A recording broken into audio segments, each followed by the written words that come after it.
Hello everyone, and welcome to BattleTech Faction Briefings. Today, we are looking at a mercenary unit that has a very long history despite being a lesser-known mercenary team.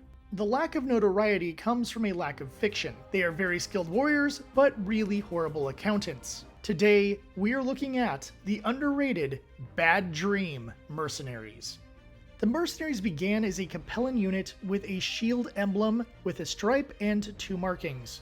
This is the same as all members of the Chesterton Reserves. When they became a mercenary command, they changed their emblem to a moon with a lightning bolt. It represents the name decently and is a very memorable design. As for colors, they use a red and yellow motif. This appears to be their colors as the Ariana Grenadiers as well. However, their armor units, the Nightcrawlers, only used the colors for parades and preferred local camo coloring for combat. The mechs of Bad Dream could look interesting on the tabletop, but probably looked like moving targets on the battlefield. There is only a brief reference to the Ariana Grenadiers in a novel, but beyond that, there is no fiction about the unit I could find. If you want to avoid spoilers, then skip to the time listed. The story of Bad Dream begins with the Ariana Grenadiers. They were formed after the repeal of the Star League Council Edict of 2650, which limited house military units.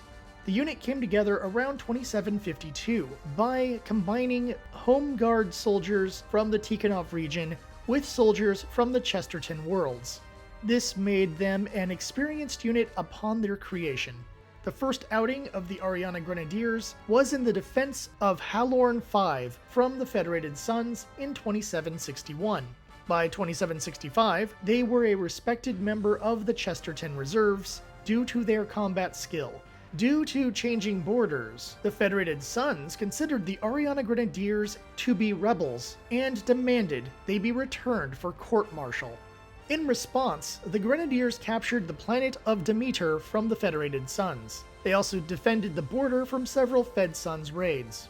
One of those defenses involved the 2nd Ariana's armor unit clashing with Simpson's Samurai armor unit on Genoa in 2778, earning another victory against Davian.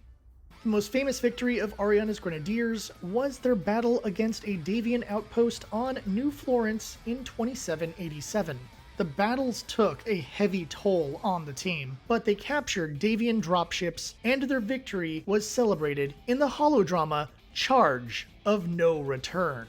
The Ariana Grenadiers had 2 notable battles in 2788. The first was on Tirfing, where they were sent to capture an SLDF supply depot. They battled forces from every successor state, but sadly, the use of chemical weapons took a toll on everyone. Most of the armor forces of the Grenadiers were killed. However, they would end the year with a victory as they teamed up with the 4th Tau Ceti Rangers to take Demeter once again. In the late 2700s, after the rush to capture former Terran hegemony worlds, the Draconis Combine and Capellan Confederation shared a border. During this time, the DCMS invaded Ronel. Ronel was attacked by the 35th Dairon Regulars, and the world was defended by the Ariana Grenadiers and 2 regiments of armor from Demeter. The 35th stormed in with incendiary artillery and followed up with airstrikes before moving their mechs in to finish the job. The attack wiped out half the armor forces quickly. The Grenadiers retreated, and the 35th pushed forward, taking the Grenadiers down to 1 battalion. A handful of troops evacuated and returned to Capellan territory, where they would be rebuilt to keep fighting. Meanwhile, those who were left behind on Ronel felt they had been abandoned by the CCAF, and made the decision to start a mercenary company. The force, made up of a battalion of armor and less than a battalion of battle mechs, renamed themselves Bad Dream. Shortly after that, they chose to offer their services to the DCMS in 2802. As the Bad Dream built themselves up, the Ariana Grenadiers were given new marauders and jump troops, so they could assault Lee in 2812. By 2821, they would be down to half strength due to constant battles with the Federated Suns. As the years passed, the Bad Dream would grow into a full regiment of mercenaries. They primarily worked with the Draconis Combine and occasionally with the Federated Sons. They were stationed on New Wessex in 2821 as a 3/4 strength unit. However, by 2830, they were well above readiness with an estimated operational strength of 122%. Somehow, their time serving the Draconis Combine had made them a stronger unit. In 2863, the Lyran Commonwealth started hiring mercenaries to bolster their forces. The Bad Dream took a contract with them as the Second Succession War came to an end. They were stationed on Nirasaki and were down to 56% of operational strength. Of note, Nirasaki would be retaken by the Combine in the following year. It is likely the Bad Dream were run off the planet before they could properly rebuild their forces. As for the Ariana Grenadiers, they would begin their downfall. An attack by the Free World's Guards devastated the unit in 2874. The arrival of warrior House Ijori prevented the Guards from capturing the world of Ingersoll. However, it would take time for the Ariana Grenadiers to rebuild. The Bad Dream were sent to the Free Worlds League border as a hit-and-run strike team. As the raids continued, the Bad Dream built up a fleet of dropships and at least one jump ship. This would also mark the beginning of their money problems. The Ariana Grenadiers were sent to New Hessen in 2998 to recover from all their battles. Despite their weakened status, they held off Davian raids for 9 years while rebuilding. As the war continued, Bad Dream also spent time protecting the world of Newton Square. As the war slowed down, the Bad Dream found themselves building up heavy debts.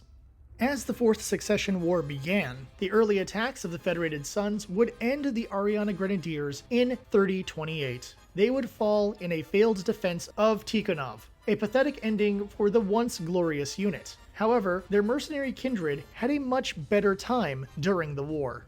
Prior to the start of the Fourth Succession War, the Bad Dream were moved to Kobe. From this position, they were added to the first wave of Operation Götterdämmerung.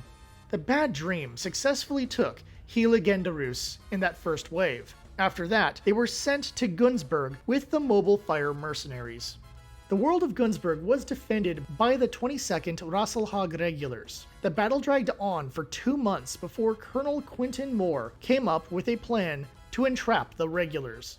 Moore sent a message to the Bad Dream saying their forces had been ravaged by Brenhart's fever, a local disease. The message was intercepted by the Regulars' commander. He planned an attack, but found the mercenary base empty before being flanked by the full force of Mobile Fire. Then, the Bad Dream forces moved in to complete the pincer attack. The Regulars' commander decided to surrender instead of having his troops wiped out. After his defeat, the Regulars' commander committed seppuku with poison. After the war, the Bad Dream returned to Newton Square. They would stay there until they got fed up with the Lyran Commonwealth. Before the War of 39 began, the Bad Dream found themselves deep in debt. Due to this, the Bad Dream broke their contract with the Lyrans as the War of 39 started. The mercenaries chose to leave and offer their services to the Free Worlds League. The FWL was willing to hire the mercenaries, and they were stationed on landfall. This put them on the border with the Illyrian Palatinate.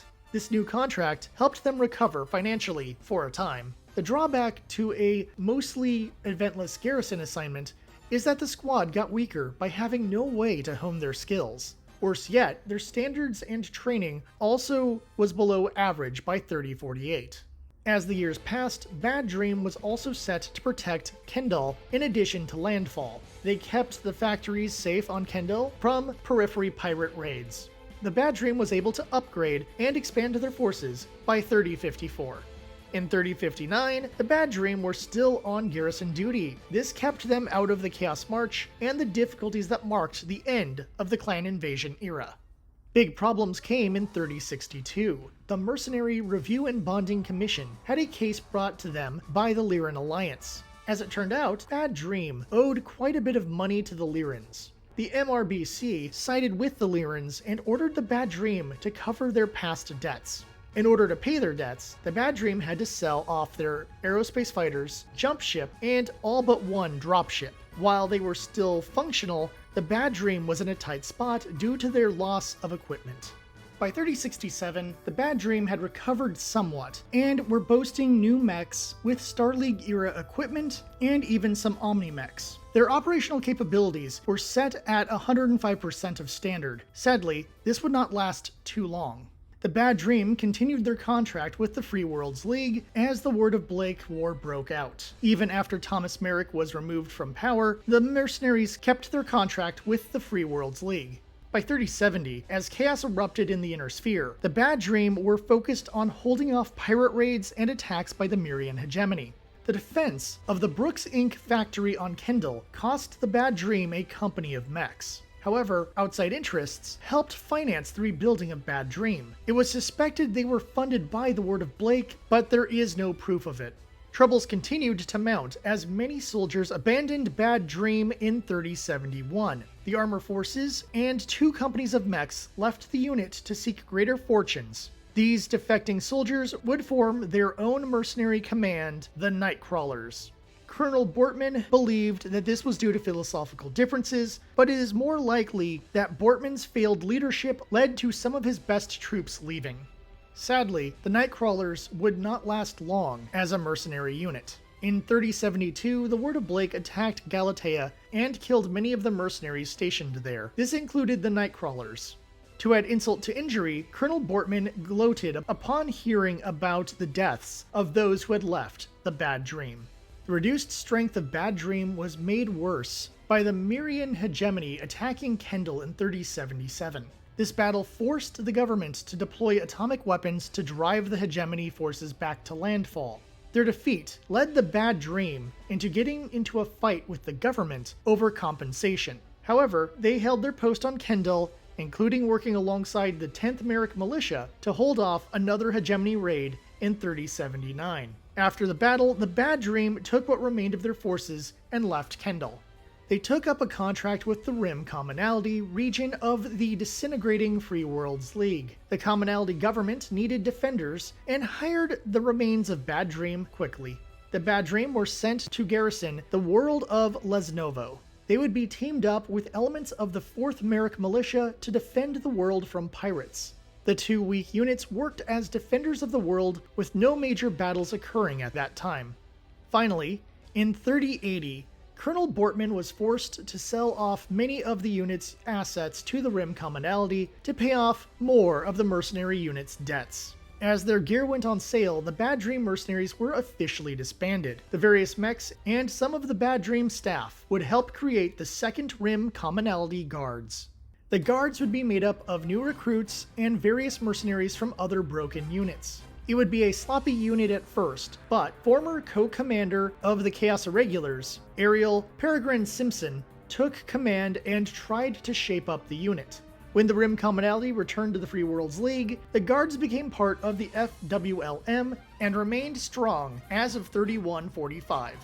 The story of Bad Dream is one that goes from the Star League to the Ill-Clan era, as soldiers of the unit changed their unit name over the centuries. Sadly, their time as mercenaries was made up of garrison work and trying to pay off debts. However, history will move forward with the legacy of the Bad Dream living on in the 2nd Rim Commonality Guards. With centuries of history, there are plenty of pilots that showed their skills. Tomislav Yovchev, the commander of the Ariana Grenadiers as of 2788. It is unknown if he survived the Battle of Ronel. Also, it is unclear if he had any involvement with the creation of Bad Dream. His mech is unknown. William McPherson, the commander in the late Third Succession War. He led the unit out of the Lyran Commonwealth and stayed with the unit until 48. His primary mech is unknown. Yusuf Lockschmidt, the commander of the Nightcrawler Armor Unit. He was a more capable commander than Colonel Bortman. His frustrations with Bortman's failed leadership led to a defection by Lockschmidt. His preferred tank is medium weight. Henry Bortman took control in 48 and had to deal with the lackluster standing of the unit. He had to face some of the worst financial troubles the unit ever had. He would remain in command until the unit disbanded in 3080. His preferred mech is a fast, heavy mech. Ariel Peregrine Simpson, the first commander of the 2nd Rim Commonality Guards, a mech warrior with a long history who had to put a ragtag unit together in 3080. Her mech was a Huron warrior nicknamed the Colonel.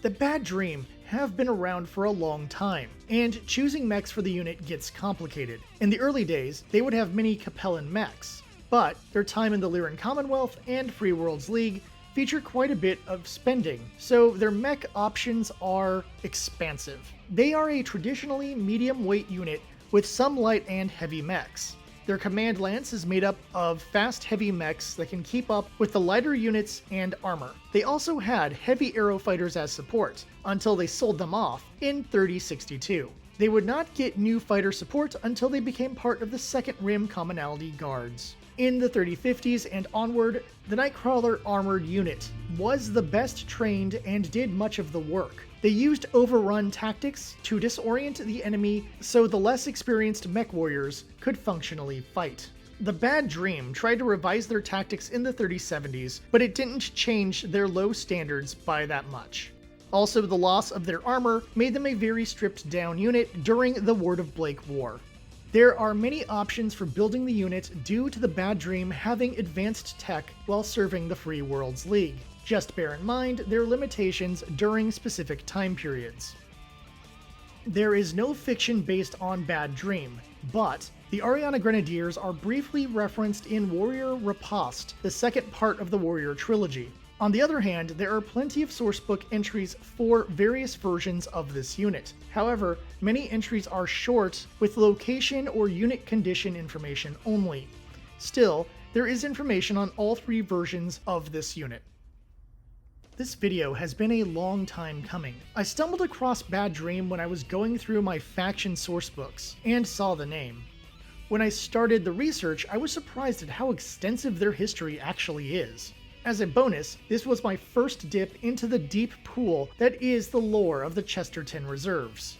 The Chesterton Reserves have been requested in the past, and after doing a little bit of research beyond the scope of this video, I realized why people like the Chesterton Reserves, and I will be covering more of their sub-factions in the future. I think there's some value in building a Bad Dream unit for the tabletop.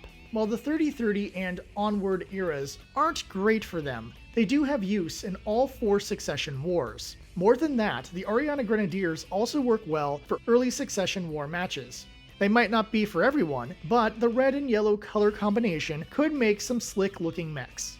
While it is unlikely we will ever see a force pack for Bad Dream or the Ariana Grenadiers, I still have a few suggestions for a potential force pack, in addition to cards for William McPherson, Henry Bortman, and Ariel Peregrine Simpson. Next time, I'll be covering another lesser-known mercenary unit. But don't worry, I have a bigger unit planned for the summer. Look forward to my secret summer project. It will take several videos to cover this mercenary force. Thank you for watching. Please like, subscribe, and share the video with your BattleTech friends. To all my subscribers, may your weapons stay hot and your reactors stay cool. Until next time, I'll see you at the tavern.